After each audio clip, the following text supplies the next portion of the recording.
Atau Assalamualaikum warahmatullahi wabarakatuh. Perkenalkan, kami dari kelompok satu akan menjelaskan mengenai analisis kebijakan BPJS dan juga kebijakan subsidi mobil listrik atau EV. Next. Berikut adalah anggota dari kelompok kami. Yang pertama ada Anggi Asbita dengan NRP 028, M. Miftahul Huda dengan NRP 011, Raisa Maharani dengan NRP 013, Rizky Karenina saya sendiri dengan NRP 052, dan Sabita Jauhara dengan NRP 081. Next. Yang pertama, di bagian ini terdapat analisis kebijakan BPJS. Nah, kebijakan publik BPJS sendiri merupakan kebijakan yang berangkat dari identifikasi beberapa masalah dan juga faktor-faktornya. Yang pertama yaitu akses layanan kesehatan yang tidak merata, kemudian kegagalan mekanisme pasar asuransi swasta, kemudian fragmentasi sistem jaminan kesehatan hingga hambatan administratif dan juga strukturalnya. Next. Nah, di sini dapat ditarik kesimpulan root causesnya adalah Indonesia ini memiliki populasi yang besar, namun sistem kesehatan sebelumnya, sebelum BPJS, mengalami kegagalan yang menyebabkan hampir setengah penduduk, sebanyak 47%, tidak memiliki akses pelayanan kesehatan yang memadai. Next. Nah, berikut adalah analisis kebijakannya. Di bagian environment atau pasar, di sini terjadi kegagalan pasar di mana pasar asuransi swasta tidak mampu melindungi semua orang. Pasar asuransi swasta ini cenderung lebih mencari keuntungan. Kemudian untuk kegagalan pemerintah, kesalahan sebelum adanya BPJS adalah BPJS ini tidak mencakup semua kelompok tertentu. Jadi hanya kelompok-kelompok tertentu seperti PNS atau TNI Polri. Kemudian tujuan dari BPJS sendiri adalah mengatasi kelemahan asuransi swasta dan juga program tersebut guna memperluas pelindungan sehingga seluruh penduduk bisa dijamin melalui Sistem Jaminan Kesehatan Nasional atau JKN. Next. Nah, berikut alternatif kebijakan dan juga kelompok terdampaknya. Yang pertama ada skema Coordination of Benefits, di mana BPJS menjadi penjamin utama, lalu asuransi swasta menjadi penjamin kedua. Kemudian next, sistem pembiayaan berbasis pajak khusus. Kemudian yang terakhir adalah berbentuk seperti tabungan, rekening tabungan kesehatan pribadi untuk biaya kecil.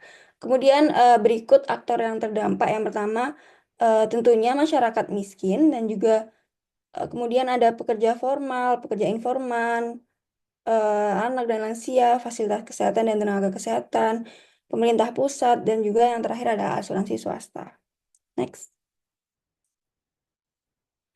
Nah, kebijakan BPJS ini dinilai apakah efisien, adil, dan tepat sasaran. Yang pertama, tidak efisien karena sebenarnya BPJS ini merupakan pengeluarannya lebih besar dengan pendapatan minus sebanyak 9,17 triliun, padahal dalam implementasinya itu juga kurang efektif.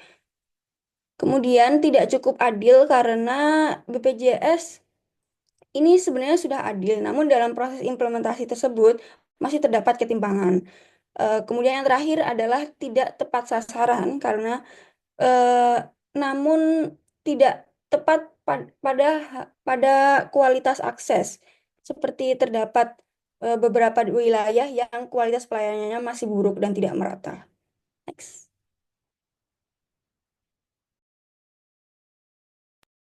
Selanjutnya di sini terdapat analisis dampak kebijakan dari BPJS. Yang pertama itu dampak ekonomi, yaitu menurunkan beban biaya kesehatan rumah tangga dan lainnya. Kalau untuk dampak sosial itu lebih ke membantu mengurangi ketimpangan kesehatan antar wilayah. Kalau untuk dampak fiskalnya itu dapat meningkatkan beban fiskal pemerintah untuk BPI. Kalau untuk dampak kelompok rentannya itu masyarakat rentan lebih terproteksi. Masyarakat kelas menengah itu mendapat kepastian layanan kesehatan, namun terbebani dengan antrean atau bottleneck di rumah sakit. Terus untuk tenaga kesehatan tuh fragmentasinya belum sebelum BPJS memiliki untuk klaim. Kalau untuk asuransi swasta itu kehilangan pasar utama untuk basic coverage-nya. Terus untuk analisis cost benefit-nya, jadi analisis ini tidak menggunakan angka spesifik karena data biaya dan manfaat BPJS kesehatan. BPJS Kesehatan itu bersifat dinamis. Untuk komponen fiskal sendiri, biayanya itu di kosnya ada subsidi PBI yang besar, tekanan defisit, PMK, katastropik, dan lainnya, benefitnya beban APBN rumah tangga menurun. Ekonomi itu produktivitas hilang akibat antrean yang panjang, dan benefitnya mencegah kemiskinan yang timbul karena masalah kesehatan. Sosialnya itu pertimbangan layanan, dan untuk administratifnya itu fragmentasi atau birokrasinya rumit sehingga biaya koordinasinya tinggi. Secara keseluruhan, BPJS itu layak secara ekonomi dan sosial, tapi membutuhkan reformasi efisiensi administratif dan penguatan layanan primer. Oke, selanjutnya ada rekomendasi kebijakan yang mana yang pertama ada perbaikan sistem pembiayaan berbasis risiko atau risk adjustment. Selanjutnya ada meningkatkan tarif CBC secara selektif yang mana banyak rumah sakit mengeluhkan ketidaksesuaian antara tarif INAT, CBG dan juga biaya real pelayanan sehingga pemerintah itu perlu melakukan review tarif berbasis data biaya real. Kemudian ada perluasan kapasitas fasilitas kesehatan tingkat pertama atau FKTP yang berbasis kinerja atau KBK. Next.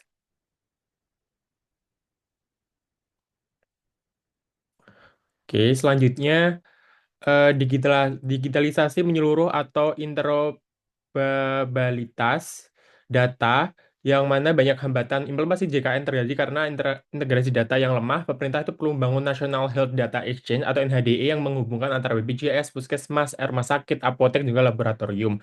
Selanjutnya itu melakukan memperkuat pengawasan fraud dan audit klaim, yang mana fraud BPJS itu masih banyak ditemukan baik dari sisi vaskes maupun peserta. Kemudian ada edukasi publik untuk mengurangi moral hazard peserta sehingga peserta sering salah paham bahwa BPJS adalah gratis sepuasnya padahal itu membayar sesuai dengan tingkatannya masing-masing. Next.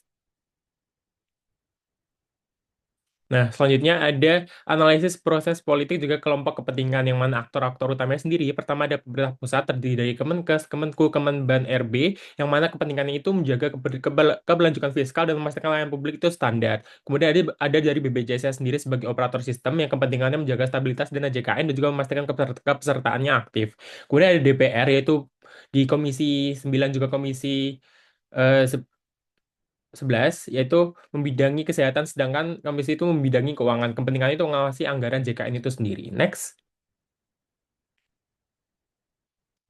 Selanjutnya ada rumah sakit juga tenaga kerjaan yang mana kepentingannya untuk memastikan pembayaran klaim itu tepat waktu dan sistem rujukan yang tidak memberatkan RS rujukan dan perlindungan terhadap beban kerja yang tenaga tenaga medis. Nah, mereka ini adalah kelompok kepentingan yang sangat kuat karena menjadi eksekutor layanan secara langsung. Kemudian ada peserta BPJS atau berupa publik juga masyarakat itu sendiri, yang mana kepentingannya itu masyarakat merupakan aktor politik yang tak langsung tapi sangat mempengaruhi keputusan dari DPR dan juga pemerintah terutama saat ada isu iuran. Kemudian yang terakhir ada media juga LSM yang memiliki kepentingan untuk memastikan hak dan kesehatan warga itu tetap terlindungi dan mendorong transparansi klaim dan audit. Next.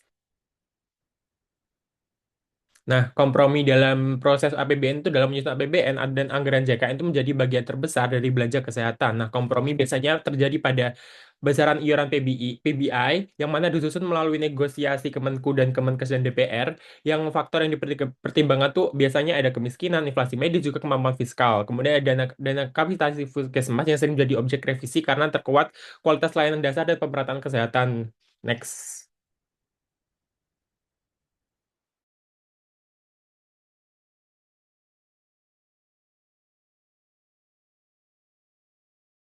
Oke, selanjutnya ada analisis equity atau keadilan yang mana dalam pelaksananya itu tingkat keadilan yang dirasakan masyarakat itu belum sepenuhnya setara. Nah, kelompok yang paling diuntungkan ada masyarakat berpenghasilan rendah atau PBI, ada pekerja sektor informal dan rentan, dan ada masyarakat daerah terpencil. Nah, bagi kelompok ini BPJS itu menjadi penyelamat dari risiko kemiskinan akibat biaya kesehatan atau kasta health expander. Kemudian kelompok relatif yang dirugikan atau tidak optimal mendapat manfaat tuh ada peserta mandiri kelas 2 dan 3 yang sering merasa kualitas layanan tidak setara dengan fasilitas yang didapatkan. Kemudian ada masyarakat di daerah terpencil dengan fasilitas kesehatan terbatas. Kemudian ada ASN dan atau karyawan yang bayar iuran tetapi merasa layanan itu lebih lambat dibanding pasien umum. Next. Oke, selanjutnya ada analisis implementasi, yang mana aktor pelaksananya tadi udah disebutkan, namun di lapangan masih terdapat kendala utama seperti satu, antrian yang panjang, waktu tunggu yang lama, prosedur administrasi yang rumit, dan masalah pembiayaan dan defisit anggaran, dan keterlambatan pembayaran klaim ke rumah sakit yang dituju. Nah, Intinya BPJS itu berhasil secara luas sebagai kebijakan nasional tapi belum optimal karena tantangan dan pendanaan administrasi dan keterbatasan fasilitas yang ada. Next.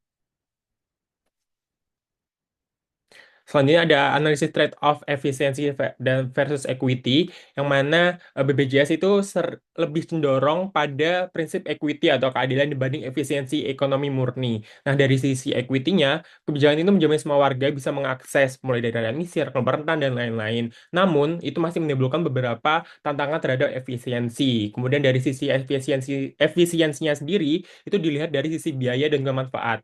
Nah, BPJS itu belum sepenuhnya efisien karena satu pengeluaran besar untuk klaim, sistem administrasi kompleks dan pemborosan berapa lini lain. Nah, siapa yang diuntungkan? Yaitu hanya masyarakat dan miskin rentan dan masyarakat miskin dan rentan, dan siapa yang dirugikan itu masyarakat yang emang membayar di kelas 2 dan 3 namun belum merasakan fasilitas yang memadai, dan juga intinya pemerintah itu mengorbankan sebagian efisiensi demi memastikan tercapainya keadilan sosial dalam akses kesehatannya. Namun masih belum optimal. Next.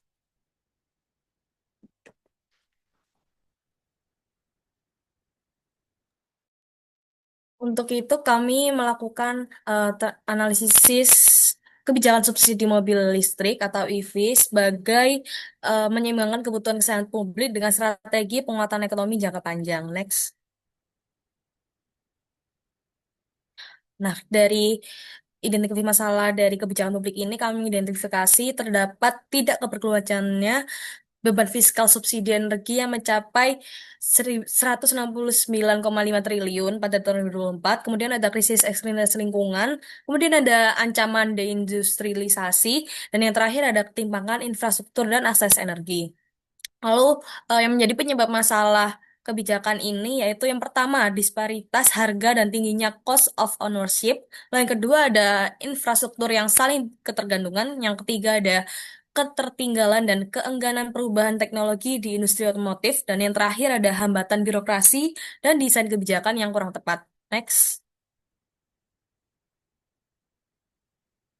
Adapun kegagalan pasar dan kegagalan pemerintah pada kebijakan ini, pada kegagalan pasar, pasar gagal menginternalisasi eksternalitas negatif polusi. Lalu manfaat teknologi ini menghasilkan manfaat publik yang tidak ditangkap privat. Lalu konsumen cenderung melihat harga beli awal dan mengabaikan penghematan jangka panjang. Lalu pada kegagalan pemerintah, insentif PPNDTP justru menguntungkan kelompok pendapatan tinggi saja. Lalu kebijakan ini lebih melayani kepentingan kelompok bisnis nikel daripada kepentingan publik. Lalu yang terakhir pemerintah mendorong EV untuk menekan emisi tapi tetap mensubsidi BBM dan memperluas PLTU batubara.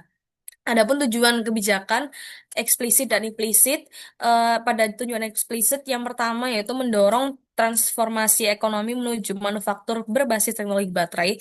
Lalu untuk implisitnya, kami menjaga legitimasi proyek hilirisasi nikel dengan menciptakan permintaan domestik agar industri baterai tidak bergantung pada ekspor.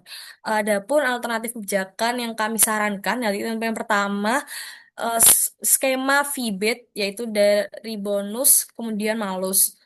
Ini menekankan mobil boros dan beremisi tinggi dengan biaya tambahan. Nah, yang kedua ada ZEV mandate plus kredit. Ini menekankan perintah mewajibkan pabrikan menjual persentase minimum mobil listrik. Lalu yang ketiga ada prioritas transportasi publik. Ini menekankan anggaran dialihkan dari subsidi mobil listrik pribadi ke mobil listrik. Next.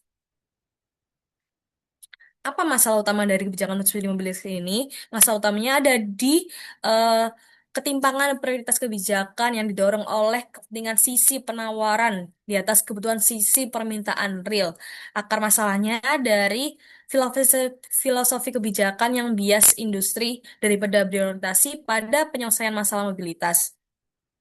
Eh, Kelompok yang terdampak pada kebijakan ini adapun kelas menengah kemudian ke atas, adapun investor, smelter dan produsen EV, lalu kelompok yang rentan ada masyarakat berpendapatan rendah dan wajib pajak umum. Apakah keadilan tersebut efisien, adil, dan tepat sasaran? Jawabannya tidak efisien karena eh, biaya pemerintah per 1 ton CO2 berhasil dikurangi sangat mahal. Lalu tidak adil karena subsidi untuk barang mewah jadi transfer kekayaan dari masyarakat umum ke masyarakat berpendapatan tinggi dan tidak tepat sasaran karena jika tujuan utamanya pengurangan BBM dan polusi, maka sektor paling boros BBM justru tidak menjadi fokus. Nah, subsidi ini eh, yang seharusnya menjadi kebijakan industri bukan kebijakan lingkungan. Next. Berikut adalah analisis dampaknya. Ada dampak ekonomi di mana penarikan investasi produksi komponen industri dari pertumbuhan produksi lokal yang membuka lapangan kerja di sektor baterai, perakitan, dan servis, dan pembayaran utang yang pada tahun 2023 mengalami kenaikan mencapai 2,6%. Ada analisis dampak pada fiskal yang terbentuknya beban anggaran, lalu ada dampak lingkungan, eh, pengurangan emisi di mana katanya mobil listrik menurunkan emisi lokal, tetapi kenyataannya efektivitas bergantung pada kebersihan sumber listrik nasional. Lalu ada dampak Ini masih sosial ini, Mas. yang lalu ada analisis equity. Nah, yang paling diuntungkan adalah orang yang menengah ke atas. Lalu survei menunjukkan bahwa orang-orang dengan pendapatan di atas 25 juta per bulan itu memiliki proporsi kepemilikan mobil listrik tinggi. Lalu pemerintah menerapkan insentif lokal. Lalu biru itu adalah rumah tangga atau masyarakat yang berpendapatan rendah. Next. Efisiensi kebijakan, di mana subsidi terbukti menaikkan penjualan EV. Ini menunjukkan bahwa subsidi berhasil mendorong permintaan, terutama dari lalu adanya pengalihan anggaran negara yang tidak tepat sasaran, di mana anggaran dialokasikan untuk subsidi mobil listrik dianggap kurang tepat karena mengurangi anggaran untuk layanan lainnya. Lalu ada pun manfaat banyak dinikmati oleh kelompok kaya, lalu emisi EV yang masih tinggi karena belum di Indonesia belum masih dominan batu bara, sehingga manfaat lingkungan yang menjadi alasan penting pemberian subsidi belum maksimal, lalu infrastruktur charging yang masih kurang. Nah, analisis efisiensi terhadap mobil listrik itu yaitu belum efisien, tetapi belum efisien secara ekonomi dan fiskal karena penggunaan EV yang masih rendah sehingga manfaat lingkungan dan kesehatan belum besar, lalu sumber listriknya masih persen berbasis batu bara, sehingga emisi belum EV itu maksimal, dan yang terakhir subsidi masih lebih banyak dinikmati oleh yang kelompok mampu.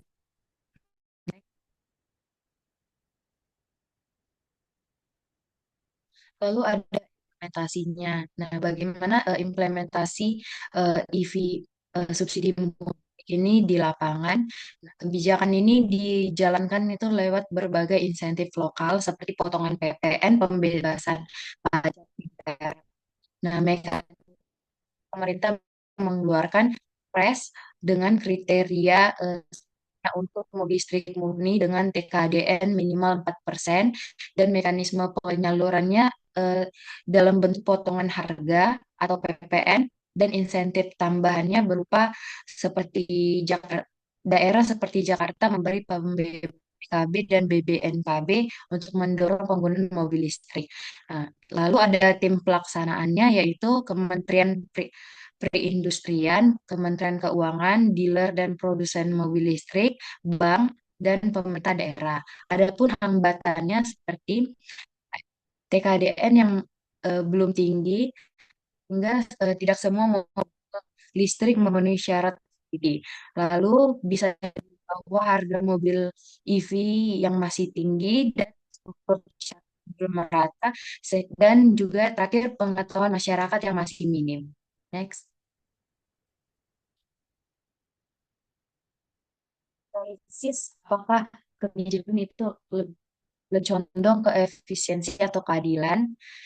Nah, itu jumlah kendaraan mobil listrik yang masih berbasis baterai, lalu distribusi infrastrukturnya yang masih transaksi dan konsumsi listrik di SPKLU yang menandakan EV meningkat mendukung argumen bahwa subsidi yang diberikan mendorong adopsi mobil listrik, lalu jumlah charging station publik yang masih minim.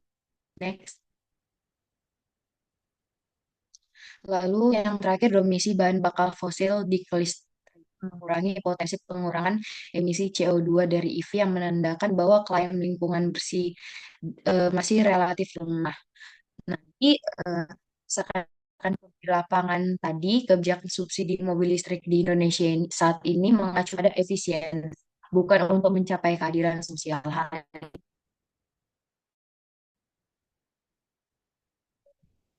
belum rata, serta manfaat subsidi yang masih banyak eh, dapat dirasakan oleh kelompok menengah ke atas. Next. Baik, selanjutnya terdapat aktor-aktor dari kebijakan ini, yaitu yang pertama ada Kementerian Keuangan. Eh, jadi Kementerian Keuangan ini merumuskan alokasi subsidi seperti PPN, PPNBM, dan lain-lainnya. Lalu Kementerian Perindustrian itu menetapkan kriteria syarat dari subsidi tersebut. Ketiga ada DPR atau Dewan Perwakilan Rakyat, itu memberikan kontrol dan persetujuan terhadap alokasi anggaran subsidi. Yang keempat ada produsen mobil listrik seperti BYD, Wuling, Hyundai, Chery, dan lainnya. Lalu yang terakhir adalah bank, yaitu menyalurkan dana pengganti potongan harga PPN yang sudah diberikan dengan sistem reimbursement. Next. Rekomendasi kebijakannya adalah, yang pertama adalah kebijakan penguatan kapabilitas industri nasional dan mitra dengan produsen. Jadi pengembangan SDM dengan membangun pusat pelatihan pada bidang EV yang bekerja sama dengan industri yang berfokus pada bidang EV juga. Yang kedua ada membangun infrastruktur mobil listrik. Jadi pembangunan infrastruktur itu dilakukan secara masif dengan melakukan pengembangan ini tuh dilakukan di wilayah strategis dan sepanjang rute utama transportasi. Yang ketiga ada pembatasan produksi kendaraan CE, yaitu dengan apa, pembatasan ini dapat meningkatkan permintaan kendaraan listrik, memberikan kepastian pasar bagi investor dan lain-lainnya. Dan terakhir kebijakan penerapan dan peningkatan kewajiban TKDN secara bertahap. Jadi ada penetapan roadmap TKDN yang meningkat setiap 3 sampai 5 tahun, misalnya 40% menjadi 60% dan menjadi 80%. Dan produsen itu wajib menyampaikan rencana investasi manufaktur lokal atau local manufacturing plan sebelum memperoleh insentif fiskal seperti PPNBM atau PPN yang ditanggung oleh pemerintah. Jadi pemerintah itu memfasilitasi kemitraan antara produsen global dan juga pemasok lokal untuk mempercepat lokalisasi komponen strategis. Berikut merupakan daftar pustaka yang kami gunakan. Sekian yang dapat kami sampaikan. Mohon maaf bila ada salah kata. Terima kasih.